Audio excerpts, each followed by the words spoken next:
On today's Sportuccino, I have got the author of the Power Slam ebook series. Joining me now on Sportuccino is Findlay Martin. Findlay, welcome to Sportuccino.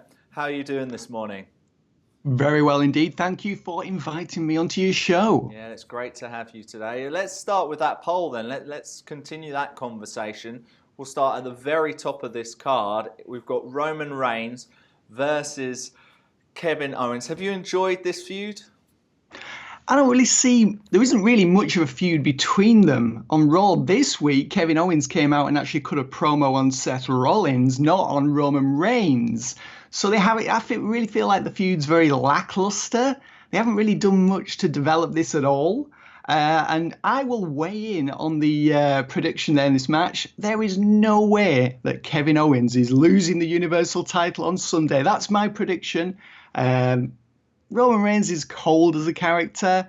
This is not his time to regain the belt. And I'm also predicting that the recent tension between Kevin Owens and Chris Jericho, that will be exposed as a ruse on Sunday, and Jericho will help Owens retain the title. That's my prediction. Probably spoilt it for everybody now. Well, I think the people who are watching this already have a little bit of an idea of what's going on in the world and probably have their own views, and they can join in the conversation on Periscope as well. I don't think we're giving away the whole Santa Claus situation of WWE on the show, so don't worry about that, Finlay. I'm sure we're not. No, I mean, I think it'll be a really good match, and maybe something, maybe they'll carry the whole Owens and Jericho tension. Maybe that will be expanded on Sunday, and maybe something that I'm not expecting will happen. But my prediction is that it will be Owens versus Jericho, either at Royal Rumble or WrestleMania, which means Kevin Owens needs to retain the Universal title on Sunday. See, I was thinking very similar lines to you. I mentioned on the show before that I thought a Jericho-Owens match at WrestleMania would be ideal, and they could kind of make that last a little bit longer. My only concern, the only thing which has started to sway that, is actually that they've started to bring out Chris Jericho merchandise, such as the list. And Chris Jericho has said on record that when he's a heel, he doesn't like merchandise being sold because he feels that doesn't work with the character. And he's getting over so much right now with the crowd, with the list and all the little catchphrases he's got, drink it in man and all of that. It's really starting to get over with the crowd. Do you think the crowd's reaction to him could speed this split, could speed this feud a little bit earlier, a little bit quicker? Possibly, yeah. I mean, I'm waiting for them as well to release a line of Chris Jericho scarves. That would be good. Yeah, yeah, it could very well expedite it. No, I think they've got the plan. WWE, when it comes to their storylines and booking and plans, is quite erratic. But I think in this case, because Jericho's one of Vince McMahon's favorites, I think they've got the plan all laid out. So the Jericho versus Owens match, I think they're going to keep it going till WrestleMania. I think it's going to be WrestleMania where that's going to take place. And I think it would be, for Jericho, he's a veteran. They'll do the turn. And I think it would be quite a moment in his career if he were to win the title from Owens at WrestleMania. I think that would be a huge thing for him and a huge thing for his fans as well. Well, he's done it before where he's kind of not been at that top level, but kind of just been bubbling underneath with feuds, and that's kind of what him and Owens have done. I know Owens has got the belt, but it's kind of just been bubbling under, and he moves back to the top. I've seen him do it with Rey Mysterio in the past, his feud with Shawn Michaels, which was kind of a mid-card feud, and then it became for the title. So it wouldn't surprise me that at all, Finlay. All right, let's move further down the card. It's the 30-minute Raw Women's Title Iron Man match between Charlotte and Sasha Banks. Why is it not an hour?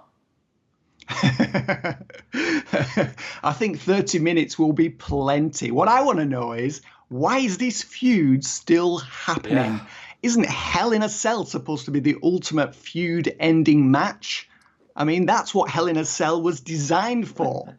You put the two people in there and they settle their differences, and then the two wrestlers move on to pastures new and fight and face other people. So, I mean, I can't believe this is still going on. I mean, they had that match on Raw a couple of weeks ago where Sasha Banks regained the title from Charlotte. I mean, Charlotte has the winning streak on pay-per-view, and that's something that they've made quite a meal of. That's something they've emphasized. So will she maintain that on Sunday? I don't know. It's hard to say, really. Do we need another title change? I mean, it seems to me that they're setting Bayley up to be the next challenger.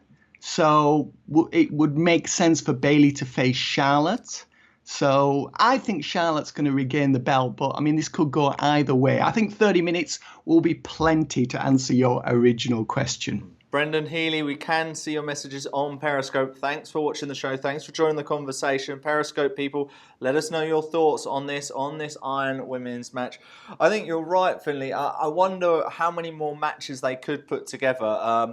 What was that match they had with Great Khali and Batista with the bamboo sticks? I'm sure they could. Oh, the Punjabi prison, was it? They could do the Punjabi prison. Brendan Healy wants to talk about Attitude Era.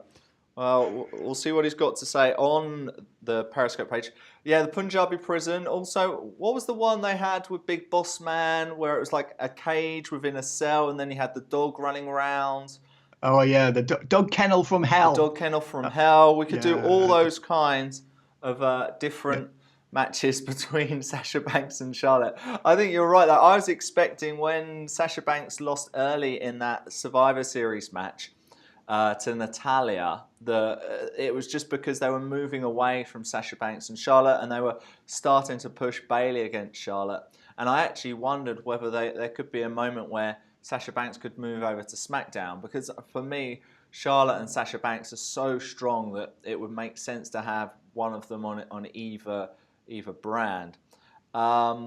So we're expecting Charlotte, did you say there, for the Iron Man? Yeah. I mean, what they did was they really stressed that Charlotte has got this record winning streak on pay-per-view. I think that's something they're going to maintain on Sunday, but it could go either way. I'm just hoping this is the end of the feud. Just to get back to the original question of why is this not an hour?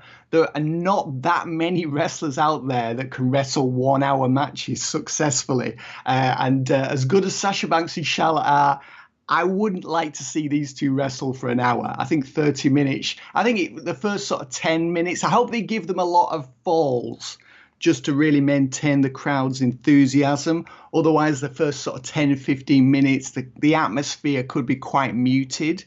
I mean, I'm sure you remember the famous Shawn Michaels Bret Hart match, 1 hour match from WrestleMania 12, where they didn't have any falls, and that was a real struggle. So I'm hoping they're going to give them plenty of falls to work with just to keep the crowd interested in the match. Yeah, I think there was a match between Brock Lesnar and Kurt Angle back in the day, and I think, if I remember rightly, I might be completely wrong here, I think one of them, Brock Lesnar got completely attacked with chairs and weapons and everything like that, and lost a fall.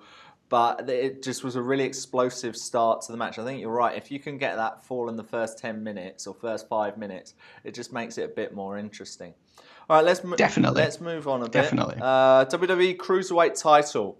Rich Swann, TJ Perkins versus Brian Kendrick. I just want to get my quick thought into this, is that I loved the Cruiserweight challenge, the tournament, but I think the 205, I haven't watched too much of the 205, but I think the Cruiserweights on Raw, it hasn't been interesting to me. It just feels like filler. What have been your thoughts? I agree, yeah. I mean, TJ Perkins is somebody that's really not a very interesting person, sad to say. I mean, he was tremendous in the Cruiserweight Classic tournament. I mean, in the tournament, the wrestlers were allowed to do so much more than they are on Raw. The sort of smaller versions of the heavyweights, and, you know, it's gone through the Vince McMahon Kevin Dunn filter, which is the classic thing where they actually removed many of the elements and qualities and characteristics that made the people so appealing in the first place. But this is just something that talent have to deal with when they work on the main WWE roster. Yeah, I mean, Brian Kendrick, I think, is somebody who can continue to be a player in this division. They just need somebody with some more personality. I think Jack Gallagher is the man who will enter the Cruiserweight title picture after this weekend's events. Fans seem to like him. They need some more interesting people in this division. TJ Perkins, as good as he is in the ring, he just doesn't really have any charisma, doesn't translate onto the main roster in front of those large crowds. So this division, it really needs some dynamic characters in it to give it a lift, to give it a boost. This match this Sunday feels flat. They had a Brian Kendrick versus TJ Perkins match on Raw this week. Kendrick pinned Perkins clean. The match to me was just, it was as flat as a pizza. Really no momentum at all going into this match. Doesn't really feel like it needs to happen, this match. It sort of almost feels like, as you say, filler. That's exactly what this match feels like.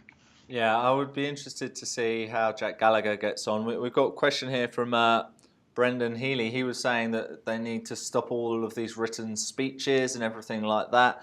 Actually, I think when it comes to the Cruiserweights, it's because they're not getting enough mic time and they're not being allowed to put over their characters as much. And it just feels like, all right, here are two guys from the Cruiserweight division.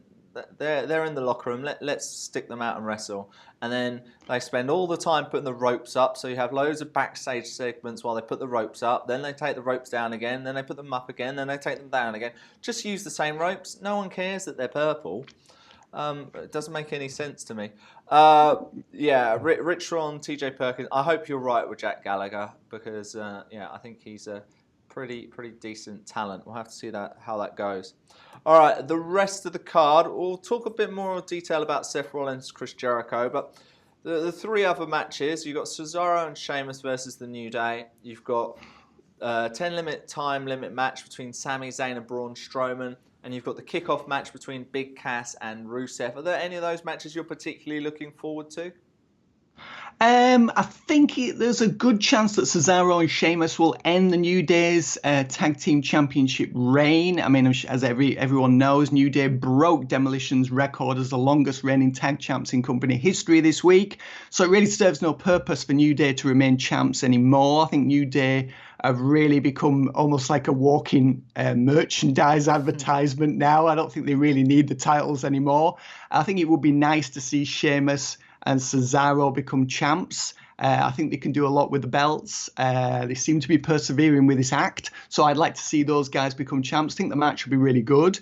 Rusev versus Big Cass. Occurred to me that Big Cass was in that fatal four-way elimination match for the vacant Universal Championship right back on August 29th. He actually entered a pretty good performance in that match before he was eliminated. They haven't really done much with him since.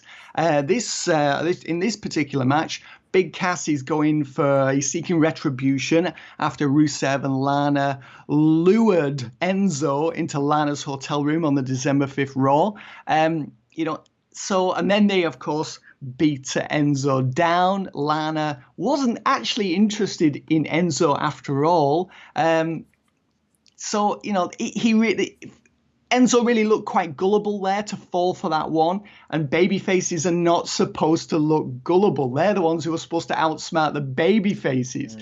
So anyway, Enzo was like, he was like the sacrificial lamb. Now Big Cass this weekend, this Sunday, he's going for revenge. It'll be interesting to see. I'm very interested to see who wins this match because that should determine who's going up and who's going down.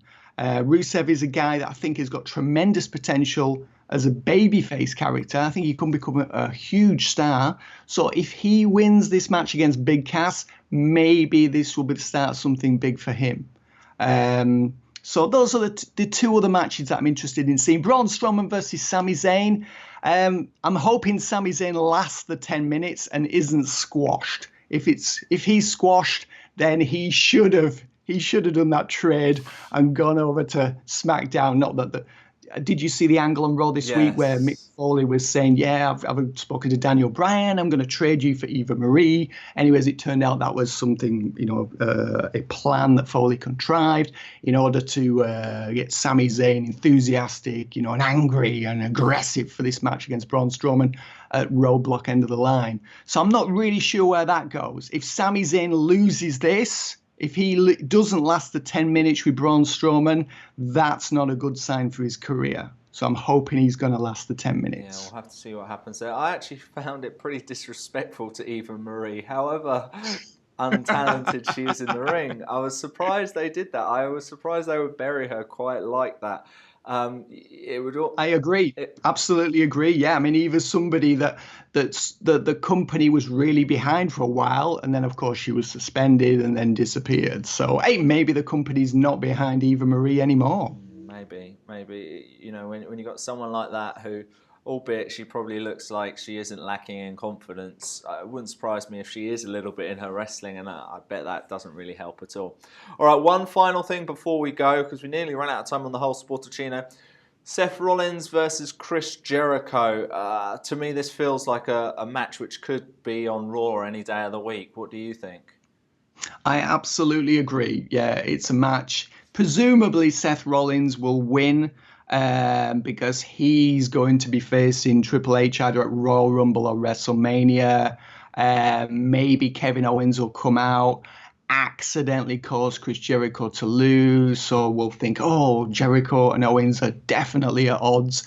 And then Chris Jericho will come out, help Owens win, and they'll say, it was a setup all along, we fooled you. But you're right, yeah, it feels like a Raw TV match, doesn't feel special. The whole show doesn't really feel essential to me. It just feels like something that WWE is putting on, is producing, because it's got a lot of network time to fill. It certainly does. Well, Findlay Martin, it's been great to get your thoughts this morning on WWE Roadblock, their latest pay-per-view happening this Sunday. Findlay, just quickly before you go, just give us a reminder how we can follow you on social media and anything else you'd like to plug, please. Yeah, you can follow me on Twitter at Findlay Martin or at PowerSlam Online. I've got 2 ebooks out, Pro Wrestling Through the PowerSlam Years, 1994 to 2014, and the PowerSlam Interviews Volume 1. They're both available from Amazon or iBooks. If you were a fan of PowerSlam, the wrestling magazine, I'm confident that you'll enjoy both of those books. And say, yeah, thanks very much for listening today, and I hope you enjoy the show on Sunday. I think it will be a good show. I think the talent will work really hard. The matches will be good. The creative going into it hasn't made the show tremendously appealing, but I think on the night, the guys and the women will perform. We'll have to wait and see. Findlay Martin, thank you very much for your time this morning.